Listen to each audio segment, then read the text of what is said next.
हानम, ये हानम थी। ये पेरिस में कैसे? रूहान को अपना दिमाग घूमता हुआ महसूस हुआ था। क्या ये मेरा वहम है? रूहान अब बड़बड़ा रहा था। क्या वाकई वो हानम थी? लेकिन वो तो नहीं, वो जिंदा है। मैं जानता हूँ, मेरा दिल कहता था कि हानम जिंदा है। खुशी की लहर रूहान के पूरे जिस्म में दौड़ गई थी।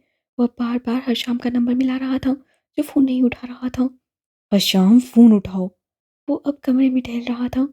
रूहान का दिल पस्सियां तोड़कर बाहर निकलने को तैयार था। उसका पूरा वजूद कँपा रहा था। तकरीबन 1 घंटे बाद हशाम ने उसका फ़ोन उठाया था। हशाम, तुम फ़ोन क्यों नहीं उठा रहे थे मेरा? और वो लड़की, वो हानम की आवाज़ थी ना? उसने अपना नाम भी लिया था। वो सच में हानम है ना? उसकी आवाज़ से अल्फाज टूट फूट कर निकल रहे थे। तुम खामोश क्यों हो हशाम? बोलो ना, वो हानम थी ना? रूहान को हशाम की खामोशी नागवार गुजर रही थी। उसकी बातों को सुनने के बाद हशाम ने एक गहरा सांस लिया था। हाँ, वो उम्मे हानम ही थी। हशाम ने सपाट से लहजे में कहा था। रूहान के चेहरे का रंग फुक हुआ। उसे अपनी टांगों की जान निकलती हुई महसूस हो रही थी। वो एकदम बेड पर बैठ गया था। तुम जानते थे वो जिंदा है? तुमने मुझसे छुपाया हशाम, क्यों? रूहान के लहजे में बेयकीनी सी थी। उसे समझ नहीं आ रहा था, आनंद के मिलने पर खुश हो या हशाम के सब कुछ जानते हुए भी इतना बड़ा सच छुपाने पर दुखी। क्यों किया तुमने ऐसा हशाम? वो दोबारा पूछ रहा था। मुझे कुछ काम है, मैं बाद में बात करूंगा। वो सख्त लहजे में कहता फ़ोन बंद कर चुका था। बात सुनो हशाम, सुनो। लेकिन हशाम फ़ोन बंद करने के बाद नंबर बंद कर चुका था, जबकि रूहान को समझ नहीं आ रहा था कि वो क्या करे। उसका दिल रक्स करने को चाह रहा था। वो जिंदा थी, जो उसका सब कुछ थी। आज उसे सारी रात खुशी से नींद नहीं आनी थी। सुबह उसका पेपर था, लेकिन हानिम के जिंदा होने की खबर सुनकर वो सब भूल गया था। बहुत इंतज़ार किया था उसने, 4.5 साल से भी ऊपर। वो अब जाकर मिली थी। होश खोना तो बनता था। जफ़ा और जोर की दुनिया सवार दी हमने, ज़ेहे नसीब के हंसकर गुजार दी हमने। कली कली हमें हैरानियों से तकती है कि पतझड़ों में सदाए बहार दी हमने। ख़याले यार की रंगीनियों में गुम होकर जमाले यार की असमत निखार दी हमने। उसे न जीत सकेगा हमें ज़माना अब, जो कायनात तेरे दर पे हार दी हमने। वो ज़िंदगी की जिसे ज़िंदगी से निस्बत थी, तुम्हारी जुल्फ़े परेशान पे वार दी हमने। तुमने देखे हैं वो होंठ, वो रुखसार, वो पेशानी, ज़िंदगी जिनके तसव्वुर में लुटा दी हमने। तुझ पर उठी हैं वो खोई हुई साहिर आँखें, तुझको मालूम है कि उम्र गँवा दी हमने। उससे एक उम्र गुजार दी थी, अपनी सारी कायनात एक लड़की पर वार दी थी, बिना देखे बिना मिले। अब देखने का वक्त हो चुका था। रूहान जबील के होंठों पर जिंदगी से भरपूर खूबसूरत मुस्कुराहट दौड़ पड़ी थी। गैराज की गाड़ी निकालने के बाद सबील जैसे ही गेट की जाने बढ़ा, उससे एलिफ ऑस्कर अंदर आती दिखाई दी थी। वो एक पल के लिए हैरान रह गया। एल्फ यहाँ? वो इंजन बंद करके गाड़ी से बाहर निकल आया था। कातिल देवी हसीना। उसे देखकर सबील के जहन में यही तासुर उभरता था। गुड मॉर्निंग मिस्टर साबिल, वो मुस्कुराकर कह रही थी। Good morning. सबील हैरत से उसे देख रहा था। आरजे अंदर है? एल्फ ने साफ पूछा था। सबील, जो उसके आरजे कहने पर उछल पड़ा था, उसे हैरत हो रही थी कि एल्फ ने आरजे को पहचान लिया था। हाँ, वो मुझे लगता है अभी उठा नहीं, नाश्ता भी नहीं किया। सबील बामुश्किल बोल पाया था। कोई बात नहीं, मुझे ज़रूरी काम है, मैं इंतज़ार कर लूँगी। वो मुस्कुराकर कहती अंदर दाखिल हो चुकी थी, जबकि सबील हैरानी से कंधे उचकाकर रह गया था। कुछ देर वो खड़ा रहा और फिर गाड़ी में बैठकर अदालत की तरफ रवाना हो गया। आपसे मिलने कोई लड़की आई है? मुलाजिम ने उसे खबर दी थी। लड़की? रूहान चौंका। उसके जहन में एमी का ख्याल आया था। वो सारी रात नहीं सोया था, जागता रहा था। वो हर शाम से बहुत कुछ पूछना चाहता था, लेकिन उसका नंबर मुसलसल बंद आ रहा था। थक हार कर उसे फजर की नमाज अदा करने के बाद किताबें उठाई थीं। आज 1 बजे उसका आखिरी पेपर था। रूहान किताबों को बंद करके कुर्सी से उठता, मुलाजिम के साथ ही नीचे आया था। लाउंज पे सोफे पर एल्फ को परचुमान देखकर हैरान रह गया था। एल्फ की नज़रें सीढ़ियाँ उतरते रूहान पर पड़ी तो वो खड़ी हो गई। सॉरी मिस्टर आरजे, मैं यहाँ आ गई, लेकिन मुझे बहुत ज़रूरी बात करनी है तुमसे। एल्फ के लहजे में बेताबी नुमाया थी। जी, बैठ जाओ। रूहान ने उसे बैठने का इशारा किया था। वो अब उसे सवाली नजरों से देख रहा था। तुमने मेरी बात का जवाब नहीं दिया, वो पूछ रही थी। कौन सी बात? वो सेन पर जोर देते हुए बोला।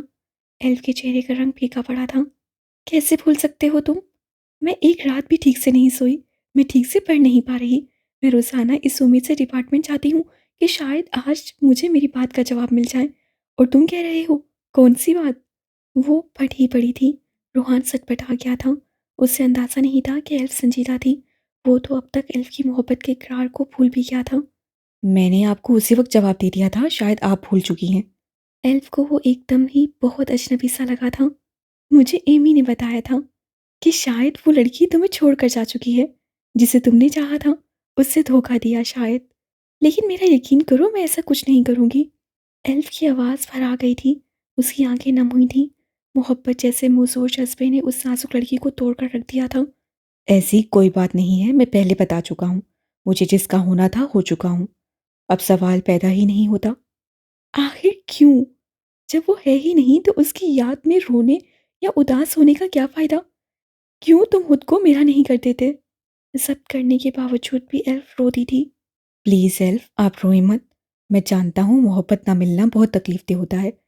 मेरा मकसद आपकी दिल आज़ारी करना नहीं था। अब रुकें, मैं आपको कुछ दिखाता हूँ।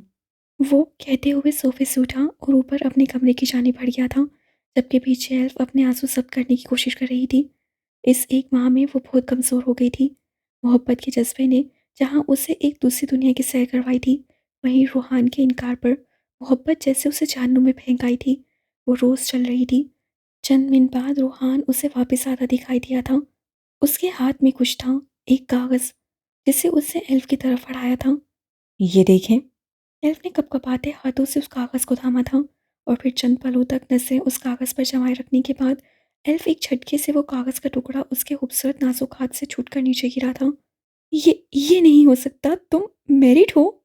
एल्फ के लहजे में हैरानी और बेयकीनी दोनों वाज़ियाँ थीं। रूहान झुककर उसके पैरों के पास से वो निकाहनामा उठाया, जो तकरीबन 6 साल पुराना था। जी, मैं मैरिड हूँ। रूहान पुरएतमाद लहजे में कह रहा था। एल्फ को लॉन्ज की छत अपने ऊपर गिरती हुई महसूस हुई थी। पहले क्यों नहीं बताया तुमने आरजे? क्यों छुपाया इतना बड़ा सच? एल्फ ना चाहते हुए भी चिल्ला उठी थी। उसका नाजुक वजूद होले-होले काँप रहा था। आप जान चुकी हैं कि मैं आरजे हूँ, ये सच है। मैं आरजे ही हूँ। एल्फ को एक और झटका लगा था। वो आंसू से लबरेज चेहरे के साथ उसे दिख रही थी। मासूम रूहान से आरजे और फिर आरजे से रूहान जबील तक का सफ़र आसान नहीं था। रूहान अब सीने पर हाथ बांधकर लाउंज में लगी खिड़की में जाकर खड़ा हो गया था। वो बाहर आसमान को तक रहा था।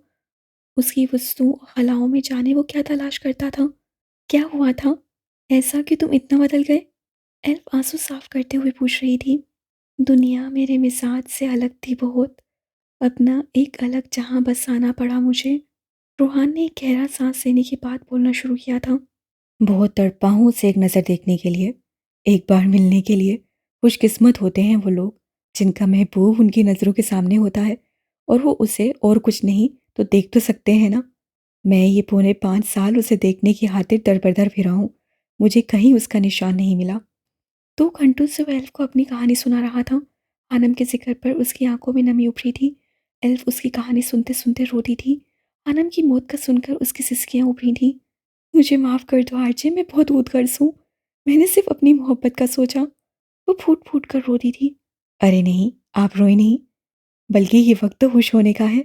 आज तक वो मुझे नहीं मिली थी, लेकिन राहत शायद मेरी खुशकिस्मती, मुझे उसका सुराग मिल गया। एल्फ ने चौंक कर उसे देखा था, जिसके चेहरे पर अनोखी सी चमक थी। यहाँ से मेरी ज़िंदगी का एक और सफ़र शुरू हुआ है, जो बहुत मुश्किल है, जो मुझे अकेले ही तय करना है। मुझे इस सफ़र में किसी और की ज़रूरत नहीं पड़ेगी।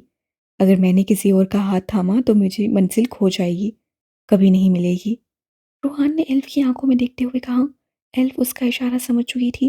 वो नसें झुका गई। वसीयत की लहर उसके जिस्म में सरायत कर गई थी, लेकिन उसे खुशी हुई थी क्योंकि वो शख्स खुश था जिसे वो चाहती थी। लेकिन हाँ, मुझे इस सफ़र में बहुत सी दुआओं की ज़रूरत है, जो हानम तक पहुँचने में मेरी मदद करे। वो तो पहले ही मुझे नापसंद करती थी, अब तो नफ़रत करती होगी। आग के दरिया को पार करने का वक़्त आ गया है और मैंने सुना है अच्छे लोगों की दुआएँ कबूल होती हैं। बटरिंग कर रहे हो तुम? एल्फ उसकी बात सुनकर मुस्कुरा दी थी। जी बिल्कुल। वो भी मुस्कुरा दिया। कब जा रहे हो उसे लेने? एल्फ पूछ रही थी। उनके पेपर ख़त्म हो चुके थे।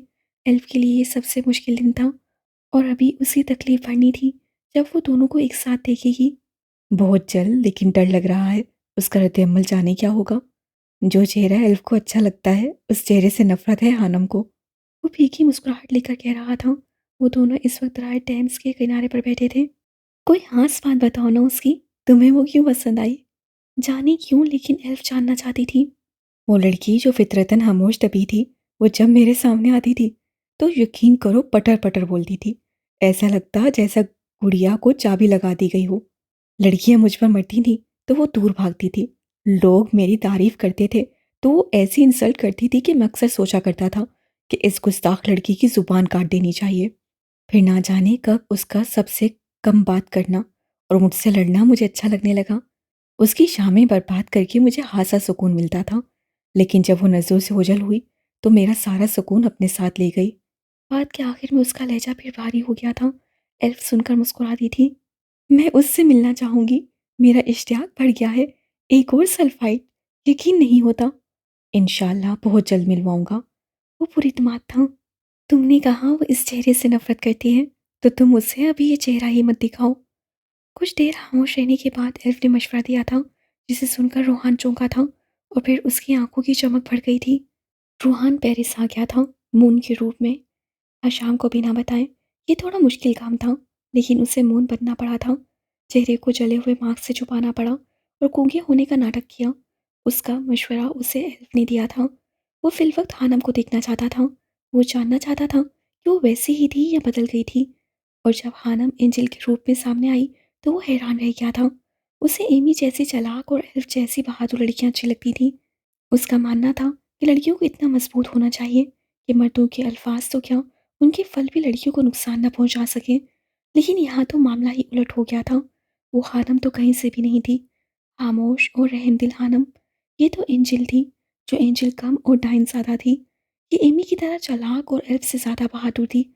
लेकिन हानम को सर दा पैर बदला हुआ देखकर रूहान का दिल कुड़लाया था। वो बहादुर और चालाक होने के साथ साथ मॉडर्न भी हो गई थी। बड़े से दुपट्टे वाली उसकी हानम कहीं गुम हो गई थी। उसे अंदाजा था उसका ये सफ़र काफ़ी मुश्किल था। लेकिन अब हानम को देखकर वो जान गया था, नंगे पैरों अंगारों पर चलने का वक्त आ गया था। पेरिस जैसे शहर में हानम को ढूंढना मुश्किल था, नामुमकिन नहीं। रूहान ने हर शाम पर नजर रखी थी।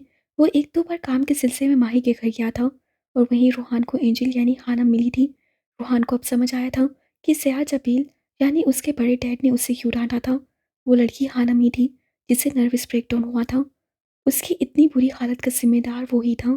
रूहान का दिल फिर से चलने लगा था। दुःख और पछतावा उसे नोचने लगे थे। लेकिन उसे बहुत कुछ करना था अब।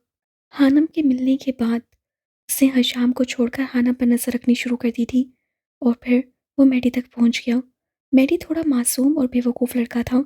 उसको एक्सीडेंट से बचाकर जो वो खुद करवा रहा था, रूहान उसके घर में जगह बनाने में कामयाब हो गया था। जब मैडी ने पहली बार रूहान को हानम से मिलवाया, तो लोई चमक लिए उसे देखता रहा था। उसके इस तरह देखने से हानम को कोफ्त हुई थी और फिर वो हर जगह मून बनकर एंजल के पीछे रहने लगा।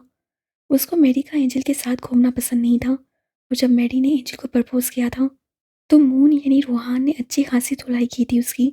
2-3 माह वो मून बना हानम के पीछे घूमता और जिस रोज़ हानम ने उसे धमकी दी कि वो उसका बचा हुआ चेहरा भी जला देगी, उस रोज़ वो खूब हँसा था और उससे एक फ़ैसला कर लिया था। अगले रोज़ वो हशाम के पास जाने वाला था, मून नहीं बल्कि रूहान जबील बनकर। तुम यहाँ क्या कर रहे हो? हशाम उसे अपने सामने देखकर हैरान हुआ था। क्यों? क्या मुझे नहीं आना चाहिए था? रूहान का लहजा काटदार था। नहीं, मेरा मतलब काफ़ी दिनों से तुमसे राब्ता नहीं हुआ। आज यूं अचानक? हशाम के वजिया चेहरे पर परेशानी की लकीरें वाज़िया थीं। कुछ सवालों के जवाब लेने आया हूँ। रूहान जबील संजीदा था। इतना संजीदा उसे कभी हशाम जबील ने नहीं देखा था। कैसे जवाब? हशाम ठटका। तुम जानते थे हानम जिंदा है। तुम ये भी जानते थे कि मैं उसे ढूंढ रहा हूँ। फिर भी तुमने छुपाया, क्यों? उसे हशाम से ये उम्मीद नहीं थी। वो उसका सबसे अच्छा दोस्त और भाई था। रूहान को दुख हो रहा था। बोलो हशाम, पिछले 5 सालों से मैं गुनाह की आग में सुलग रहा हूँ। पछतावे मुझे जीने नहीं देते।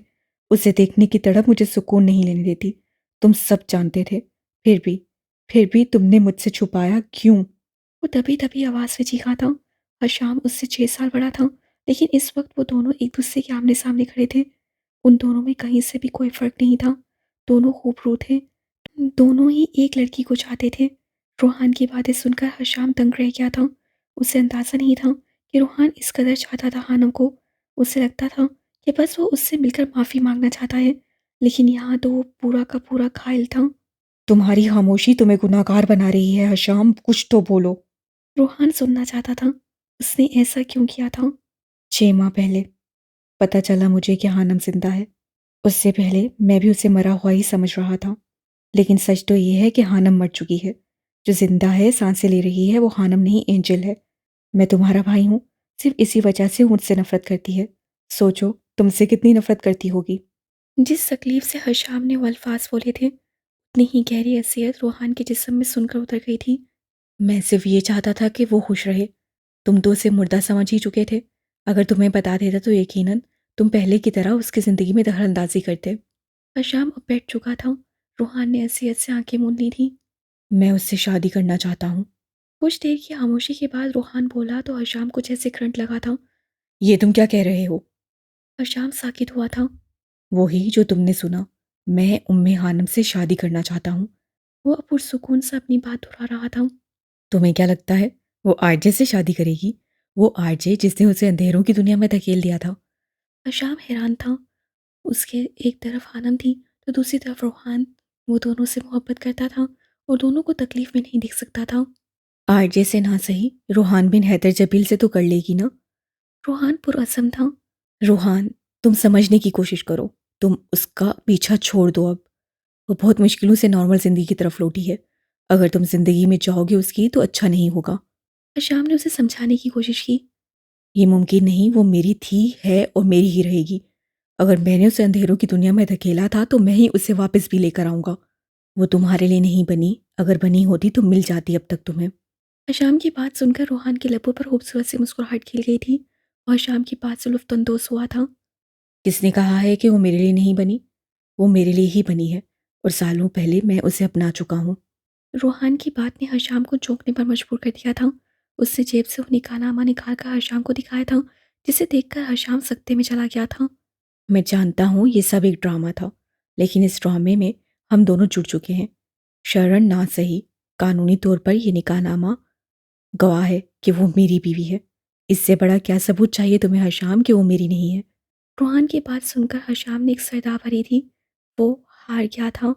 और जहाँ तक बात है हानम के मरने और बिगड़कर एंजल बनने की, तो तुम फिक्र मत करो। मैंने बिगाड़ा था, मैं ही संवारूंगा। और वो चाहे नफरत करे या मोहब्बत, लेकिन शर्त यह है कि मुझसे ही करे। हशाम उसका पागलपन देखकर हैरान रह गया था। तुम्हारा दिमाग खराब हो गया है हशाम। तुम जानते हो हमारे खानदान में खानदान से बाहर शादी नहीं करते। हशाम की बात सुनकर सईद जबील भड़क उठे थे। मैं जानता हूँ छोटे बाबा साईं, लेकिन रूहान इन बातों को नहीं मानता और वो उसी लड़की से शादी करना चाहता है। आप उसे अच्छे से जानते हैं। निकाह करना उसका हक है। अगर आप इजाज़त नहीं देंगे तो वो बाबा साईं को अपने साथ मिलाकर ये निकाह कर लेगा। बेहतर होगा हम सब दिल से उसकी खुशी में शरीक हों।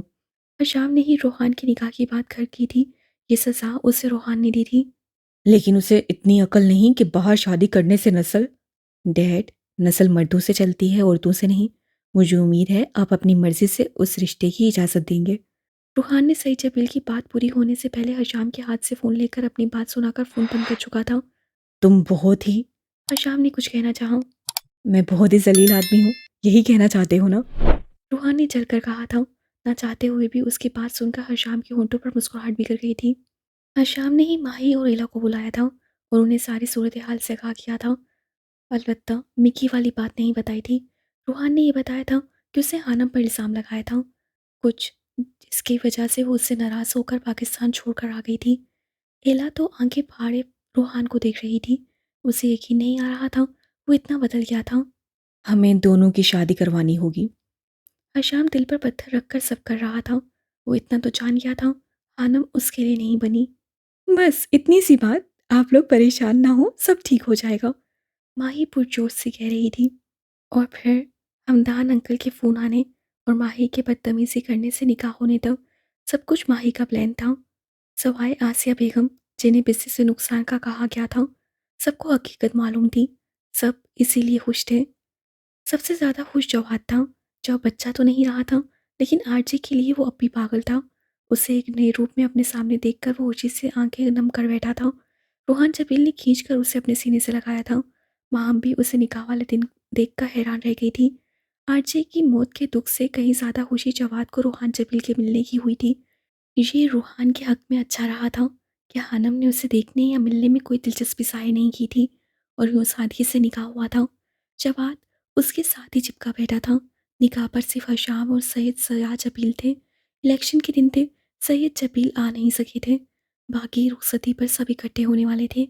यही वो वक्त था जब जॉर्डन ने हशाम और सयाज जबील को एक साथ देखा था और फिर उससे हशाम को मारकर अपना बदला लेने का फैसला किया था। अपनी बीवी को एक नज़र देख सकता हूँ? रूहान माही के पास खड़ा पूछ रहा था। हमारे इनकार करने से आप कौन सा रुक जाएंगे मिस्टर रूहान जबील? जाएं देख लें। वो मुस्कुराई थी और रूहान हानम के कमरे की तरफ बढ़ गया था। वो सुरखू सफ़ेद सादा से जोड़े में दुल्हन का रूप लिए बहुत प्यारी लगी थी। वो कितनी ही देर उसे देखता रहा था। रूहान को यकीन नहीं हो रहा था कि वो अब हर तरह से उसकी थी। तुम्हारा और मेरा वो ताल्लुक है जो किसी किताब में दर्ज नहीं। तुम्हारी याद और मेरी समात ने हम दोनों के दरमियान एक रब्त कायम किया है। हमारे दरमियान कोई रब्ता नहीं है, फिर भी हम दोनों एक दूसरे के लिए लाजिम और मुलजिम हैं। तुम मेरे लिए बहते दरिया की मानिंद हो जो हर रिश्ते को सैराब करता है। तुम जानती हो हानम, मैं कहाँ कहाँ भटका हूँ सिर्फ तुम्हें एक नज़र देखने के लिए। मैं जानता हूँ जब तुम्हें सच्चाई पता चलेगी तो तुम्हें बहुत बुरा लगेगा, लेकिन मेरा यकीन करो मैं सब ठीक कर दूंगा। वो उसके बेड के पास बैठते हुए कह रहा था। तुम बहुत प्यारी लग रही हो, इतनी प्यारी कि मैंने कभी इतनी प्यारी लड़की नहीं देखी। लेकिन तुम बहुत जालिम हो, चेहरा जलाने जैसी खौफनाक बातें करती हो। वो रेस्टोरेंट का मंजर याद करके मुस्कुरा दिया था। कितनी ही देर वो सरगोशियों में सोई हुई हानम से बात करता रहा था, लेकिन जब वो जाने लगा तो खिड़की के पास रखा गुलदान नीचे गिर गया, जिससे हानम उठ गई थी, लेकिन वो निकल आया था। आज तो बचत हो गई, वरना निकाह के दिन ही मेरा कत्ल होना था। वो बड़बड़ाता वापस आ गया था। वो लंदन वापस चला गया था। एक सेमेस्टर फ्रीज करवा कर आया था। सबसे ज़्यादा खुशी उसे हानम से बात करके होती थी। उसकी मोहब्बत दिन ब दिन बढ़ती जा रही थी। उसे खौफ था कि कहीं हानम उसकी आवाज़ ना पहचान ले, लेकिन ऐसा कुछ नहीं हुआ था। उसे कभी कभी एहसास होता था कि हानम बाद में उसे धोखेबाज समझेगी, लेकिन उसका कसूर भी नहीं था। उसी ने तो मिलने और देखने से मना किया था। वो दोनों एक साल बाद 18 जनवरी को अपने निकाह के दिन मिलने वाले थे। उनका पहला निकाह, जो निकाह का एक ड्रामा था, वो भी 18 जनवरी को हुआ था और असल निकाह भी। और आज भी 18 जनवरी थी जब रूहान जबील की मोहब्बत उम्मे हानम, जो शायद अब उसे शदीद मोहब्बत करती थी, पेरिस में उसे खुशामदीद कहने वाली थी। रूहान जहाँ खुश था वहीं उसका दिल डर भी रहा था। वो हानम के रद्द-ए-अमल को लेकर खौफज़दा था और कभी-कभी जिस बात का हमें डर हो, जो अनहोनी हमें खौफज़दा करती हो, वो पूरा हो जाता है, वो अनहोनी हो जाती है। हानम ने उसकी तवक्का से भी ज़्यादा शदीद रद्द-ए-अमल का इज़हार किया था और अब अस्पताल में सर पर लगने वाली चोट की वजह से बेसुध पड़ी थी। तकलीफ़ तो बहुत हुई थी रोहान को, लेकिन वो हार नहीं मानना चाहता था। 6 साल बाद आज मिलन का दिन आया था। वो उससे पूरी तरह नाराज़ हो गई थी। क्या हुआ हानि को? वो ठीक तो है ना रोहान? माही की आवाज़ उसकी समाज से टकराई थी। रोहान चौंक कर ख्यालों से बाहर आया था। जिंदगी का एक पहर और गुजर गया था। एला और माही दोनों उसके सामने खड़ी थीं। वो दोनों जानती थीं आज रोहान आने वाला था। हाँ वो ठीक है, लेकिन सर पर चोट लगी थी। रोहान ने सर आ भरते हुए जवाब दिया था। शौक लगा है उसे, शायद इसी वजह से बेहोश हो गई है। रोहान अफसरदा लहजे में कह रहा था। ये बेचारी हानि की किस्मत कि उसे शौक देने वाला शोहर मिला है। उसे मालूम ही नहीं कि रूहान जबील तो लंदन की बड़ी-बड़ी शख्सियात को गहरे शौक देता है, और ये वो तो फिर एक नाजुक सी लड़की है। एला शरारती लहजे में कह रही थी। एला की बात सुनकर माही ने उसे घूरा था, जबकि रूहान परेशान खड़ा था। उसे समझ नहीं आ रहा था कि आगे क्या होगा। वो हानम के रद्द-ए-अमल से नाबलद था। डॉक्टर ने क्या कहा है? माही ने पूछा। उन्होंने कहा है वो बिल्कुल ठीक है, जब होश आ जाए तो घर ले जा सकते हैं। मैं देखती हूँ। माही कहती कमरे के अंदर चली गई थी। जब एला गौर से रूहान को देख रही थी, उसकी आंखों में बेयकीनी थी। 1 साल बाद मिली हूँ आज आपसे, मुझे आज भी यकीन नहीं होता कि आप आरजे ही हैं। मतलब कोई इतना कैसे बदल सकता है? एला ने अपने दिल की बात कह ही दी थी। रूहान ने गहरी नज़रों से एला को देखा था। उसकी आंखों में अजीब सी चमक थी। उसके इस तरह देखने पर एला सटपटा गई। ये तो सच में आरजे है। मेरा सिर लपड़पड़ाई। रोहान की आंखों की चमक देखकर उसे वो दिन याद आ गया था जब उससे हशाम और मिक्की के सामने बैठे आरजे का ऑटोग्राफ लिया था। उसकी आंखों की चमक और सहानियत उसके आरजे होने की गवाह थी। कोई भी इंसान कभी भी नहीं बदलता है, वो वही रहता है, उसका असल वही होता है। बस या तो वो बिगड़ जाता है या फिर सुधर जाता है, और हम समझते हैं इंसान बदल गया है। वो गहरे संजीदा लहजे में कह रहा था। इससे पहले एला कुछ कह दी, अचानक खानम के कमरे से शोर की आवाजें उभरी थीं। तुम सबने मिलकर मुझे धोखा दिया है, सबने मुझे बेवकूफ बनाया है।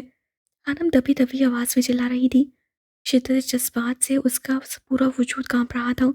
उसने कभी सोचा नहीं था कि जिस शख्स का वो नाम सुनना भी गवारा नहीं करती थी, वो उसकी जिंदगी का सबसे अहम फर्द बन गया था। और तो और वो अनजाने में उसी शख्स से मोहब्बत कर बैठी थी। हानि, तुम्हें किसी ने धोखा नहीं दिया। वो रूहान बिन हैदर जबील है, आरजे नहीं। माही ने उसके पास बैठते हुए प्यार से समझाया। सब समझ आ रहा है मुझे, अब सब समझ रही हूँ मैं। आनम ने दोनों हाथ से सर को पकड़ते हुए कहा था। वो रोना नहीं चाहती थी, लेकिन गले में कुछ अटक गया था। एला भी कमरे में आ गई थी, जबकि रूहान कमरे से बाहर खड़ा उसकी बातें सुन रहा था। अपने दिल से पूछो हानी, तुम्हें महसूस होगा कि तुम्हें किसी ने धोखा नहीं दिया। सब तुमसे प्यार करते हैं, सब। माही ने उसका हाथ पकड़ते हुए उसे इशारा दिया था। आनम आंसू जब्त करती सुर्ख आंखों से उसे देखकर रह गई थी। चलो, उठो, अब हमने घर जाना है। और इससे पहले रूहान से मिल लो। कब से बाहर बैठा तुम्हारे होश में आने का इंतजार कर रहा है। माही उसका हाथ दबाती एला को लेकर कमरे से बाहर निकल गई थी। आनम ने थक हार कर बेड से टेक लगा ली थी। वो थक गई थी। वो माजी को नहीं सोचना चाहती थी। रूहान के आने से उसकी जिंदगी कितनी खूबसूरत हो गई थी। वो जैसे सारे गम भूल गई थी। और अब रूहान को देखकर जैसे उसके सारे जख्म हरे हो गए थे। उसे समझ नहीं आ रहा था वो क्या करे। दिमाग जैसे सुन होकर रह गया था। कोशिश के बावजूद भी उसकी बंद आंखों से एक आंसू निकला और कनपट्टी पर फिसलता चला गया। मैंने अपने आप से वादा किया था कि मैं कभी तुम्हारी आंखों में आंसू नहीं आने दूंगा, और आज मुझे खुद पर अफसोस हो रहा है। रूहान की आवाज़ पर वो करंट खाकर उछली थी। वो उसके सामने खड़ा था, अपनी तमाम तर वजाहत के साथ। सफ़ेद रंग की शर्ट की बाजू पर सुर्ख दाग लगे थे। वो शायद हानम का खून था जो पेशानी पर चोट की वजह से निकला था, यानी वो उठा कर लाया था। हानम ये सोचकर दंग रह गई थी। वो चेहरा दूसरी जानिब फेर चुकी थी और होंठों को सख्ती से एक दूसरे में पेवस लिया था। रूहान उसके यूं चेहरे का रुख बदलने पर हैरान हुआ था। उसे लगा था वो चीखेगी, बुरा भला कहेगी, लेकिन नहीं, वो खामोश थी। हानम, कितने जज्ब से पुकारा था उससे। हानम ने आंखें मीची। उसका दिल धड़का था। ऐसे ही वो उसे फ़ोन पर पुकारा करता था। मैं आरजे नहीं रहा। अब मैं अपनी सफाई में कुछ नहीं कहूँगा और ना ही माफ़ी मांगूंगा। शायद मुझे इसका हक नहीं, लेकिन इतना ज़रूर कहूँगा कि मैं तुमसे बहुत मोहब्बत करता हूँ। तुमसे गुजारिश है कि मेरी मोहब्बत को मत धुतकारना। उसका नर्म गर्म लहजा जज्बात की आंच से थक रहा था। वो खामोश रही थी, आंसुओं को हाथ की हथेली से साफ किया था। कितना खुश थी वो आज। लेकिन फिर सारी खुशियां जैसे गमों में बदल गईं। कुछ पल गहरी खामोशी की नजर हुए थे। हानम अपने चेहरे पर उसकी गहरी नजरों की तपिश को महसूस कर रही थी। हानम को लगा था उसका सांस रुक जाएगा। वो एक झटके से बेड से नीचे उतरी थी। ध्यान से। रोहन बेताबी से उसकी जानिब लपका था। वो उसे पकड़ना चाहता था। मैं ठीक हूँ। हानम ने हाथ उठाकर उसे दूर रहने का इशारा किया था। उसका लहजा सर्द था। रूहान एक सर्द आ भर कर रह गया था। वो अपने स्कार्फ को अच्छी तरह सर पर लपेटते हुए अपने जूते पहनने की कोशिश कर रही थी। रूहान संजीदा चेहरा लिए बागौर उसका जायजा ले रहा था। वो नाराज और मसरूफ सी अच्छी लग रही थी। साल बाद उसे अपनी नजरों से देख रहा था। नीचे झुककर जूते पहनने पर दर्द की एक टीस उसके सर में उठी थी। शायद नीचे गिरने की वजह से गर्दन पर भी चोट आई थी। उसे कराते देखकर वो हानम की तरफ लपका। मुझे लगा था कि इन 6 सालों में तुम भी बदल गई होगी, लेकिन नहीं, मजाल है जो उम्मे हानम बदल जाए। वो आज भी वैसी ही जिद्दी और हठधर्म है। उसके खूबसूरत जूते को नीचे से उठाकर उसकी जानी बढ़ाते हुए गंभीर संजीदा लहजे में कह रहा था। हानम ने उसे करीब आने पर घूर कर उसे देखा था। ऐसे क्या देख रही हो? अब ये जूता मेरे सर में मत मार देना, पहनने के लिए दिया है। उसके तीखे लहजे पर हानम का चेहरा सूख हुआ था। वो इंतहा का साफ को था। "त- तुम, वो कहना चाहती थी, लेकिन तुम का लफ्ज उसकी जुबान से अदा नहीं हुआ था। वो पूरा 1 साल उसे आप कहती रही थी। मोहब्बत से ज्यादा वो रूहान हैदर से अकीदत रखती थी। मैं खुद पहन लूंगी। आनम ने एक जूता पहनने के बाद दूसरा उठाने के लिए दोबारा झुकी। मुझे ज़िद्दी और हठधर्म लड़कियां नहीं पसंद। वो एक घुटना ज़मीन पर टिकाए बैठा था। नज़रें हानम के चेहरे पर थीं, जबकि हानम उसे देखने से गुरेज कर रही थी। इस एक साल में उससे रूहान की हर बात मानी थी। वो काफ़ी दावेदार साबित हुई थी। अब आरजे को अपने सामने देखकर उसमें आने वाली रूह जाग उठी थी। हानम अब दूसरा जूता भी पहन चुकी थी। उसने खुद को सख्त अल्फाज कहने से रोका था। चलें। रूहान ने खड़े होकर उसकी जानिब हाथ बढ़ाया था। शुक्रिया। हानम उसके हाथ को मुकम्मल नज़रअंदाज करके बेड से उठी थी और दरवाजे की तरफ बढ़ गई। रूहान बस एक सर्द आह भरकर रह गया था। उन्हें घर छोड़ने के बाद रूहान हशाम के घर की उन्हें घर छोड़ने के बाद रूहान हशाम के घर की तरफ बढ़ गया था। पूरा रास्ता वो खामोशी से गाड़ी से बाहर देखती रही थी। उसे समझ नहीं आ रहा था रूहान जैसे हमसफ़र के मिलने पर हंसे या आर्ची के लौट आने पर रोए। उसे समझ नहीं आ रहा था कि किस्मत की सितम सरफी पर वो क्या करे। आनम को अब अफसोस हो रहा था कि काश वो निकाह वाले दिन उसे देख लेती, लेकिन जो होना था वो तो हो गया था। गाड़ी रुकने पर वो सबसे पहले गाड़ी से उतरी थी और फिर बिना पीछे देखे वो बिल्डिंग की तरफ बढ़ गई थी। परेशान मत होना रोहान, वो थोड़ी पागल है, तुम भी जानते हो, लेकिन सब ठीक हो जाएगा। माही ने उसे तसल्ली दी थी, जिस पर वो मुस्कुरा कर रह गया था। हानम अपने कमरे में परेशानी से इधर से उधर टहल रही थी। उसे समझ नहीं आ रहा था वो क्या करे। अगर वो आसिया बेगम से बात करती तो यकीनन वो सब पूछती। तुम सबने मिलकर धोखा दिया है मुझे। हानम की समाज से उसके अपने अल्फाज टकराए थे। हानी, तुम्हें किसी ने धोखा नहीं दिया। वो रूहान बिन हैदर जबील है, आरजे नहीं। माही ने कहा था। उफ। हनन ने दोनों हाथों से अपना सर थामा था। वो अनजाने में क्या बोल गई थी, लेकिन जो जवाब माही ने दिया था उससे अब एहसास हो रहा था शायद वो बहुत कुछ जानती थी। ये क्या हो रहा है मेरे साथ? अनम को अपना दिमाग सुन होता महसूस हुआ था। वो बेड पर बैठे बैठे लेट गई थी, आंखों को बंद किया था। वो सो जाना चाहती थी। परेशानियों से बचने और गलत सोचों को अपने जहन से निकालने का यही एक बेहतर तरीका था। वो इस वक्त कुछ सोचना नहीं चाहती थी। ये सब क्या हुआ था, क्यों हुआ था? कुछ भी नहीं। वो कितनी ही देर आंखें मूंदे लेटी रही थी और फिर शायद अभी तक वो दवाइयों के जेर असर थी, इसीलिए सो गई।